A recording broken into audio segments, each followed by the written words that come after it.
अजमद अली शाह के सबसे बड़े बेटे वाजिद अली शाह, जो इवेंचुअली अवध के आखिरी रूलर थे, 1847 में अवध के सिंहासन पर बैठे। वजीद अली शाह गायकों, संगीतकारों, डांसर्स और कलाकारों के बहुत बड़े पेट्रन थे। उन्हें आर्किटेक्चर्स में भी काफी रुचि थी। सिंहासन पर आते ही उसने कसीर बाग महल पैलेस का निर्माण शुरू कर दिया। यह बड़ा पैलेस 1848 और 1850 के बीच फर्नीचर और सजावट सहित 80 लाख रुपए की कॉस्ट से बनाया गया था।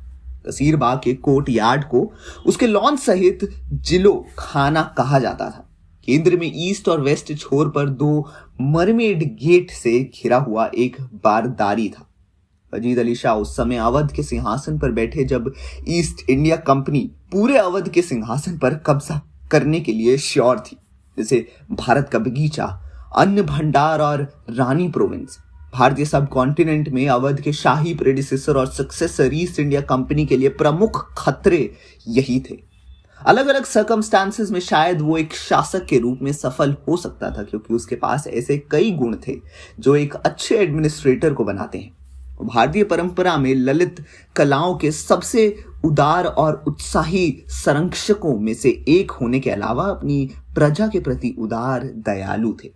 जब वो सिंहासन पर चढ़ा तो उसने न्याय के प्रशासन में गहरी दिलचस्पी ली, सुधारों की शुरुआत की और सेना को पुनः गठित किया। वजीद अली शाह को व्यापक रूप से एक व्यभिचारी और अलग शासक के रूप में माना जाता था, लेकिन उनकी कुछ बदनामी गलत लगती है। निंदा का मुख्य कारण लखनऊ के British resident general William Sleeman से आता है, जिन्होंने मैल एडमिनिस्ट्रेशन और लॉलेसनेस को उजागर करते हुए एक रिपोर्ट प्रस्तुत की, जिसे उन्होंने वहां प्रचलित बताया। हालांकि स्लीमन खुद कई कारणों से सख्त विरोधी थे, राजनीतिक, फाइनेंशियल और एथिकल सहित। अंग्रेजों को उनके द्वारा खोजे जा रहे परोपकार के पहलू के स्थान प्रदान किए, उनके एनेक्सेशन के लिए ऑफिशियल आधार बनाया। हालांकि हाल के अध्ययनों ने सुझाव दिया कि अवध ने तो बैंकरप्ट था और ना ही उतना लॉलेस था जितना कि अंग्रेजों ने दावा किया था। वास्तव में अवध एनेक्सेशन से काफी पहले ब्रिटिश शासन के तहत सभी ऑफिशियल पर्पस के लिए था, जिसमें नवाब एक नाम मात्र की भूमिका से थोड़ा ज्यादा खेल रहे थे।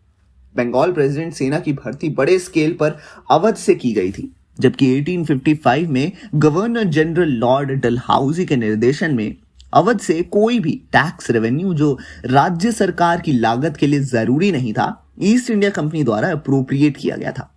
ईस्ट इंडिया कंपनी द्वारा लंबे समय से प्रोटेक्टेड उनके राज्य को उनके राज्य अभिषेक की 9वीं वर्षगांठ से 2 दिन पहले 11 फरवरी 1856 को ईस्ट इंडिया कंपनी द्वारा कब्जा कर लिया गया था। नवाब को मीतिया ब्रूज में गार्डन रीच में निर्वासित कर दिया गया, जो उस समय कोलकाता का एक सबर्ड था, जहां उन्होंने अपना बाकी जीवन एक उदार पेंशन पर बिताया।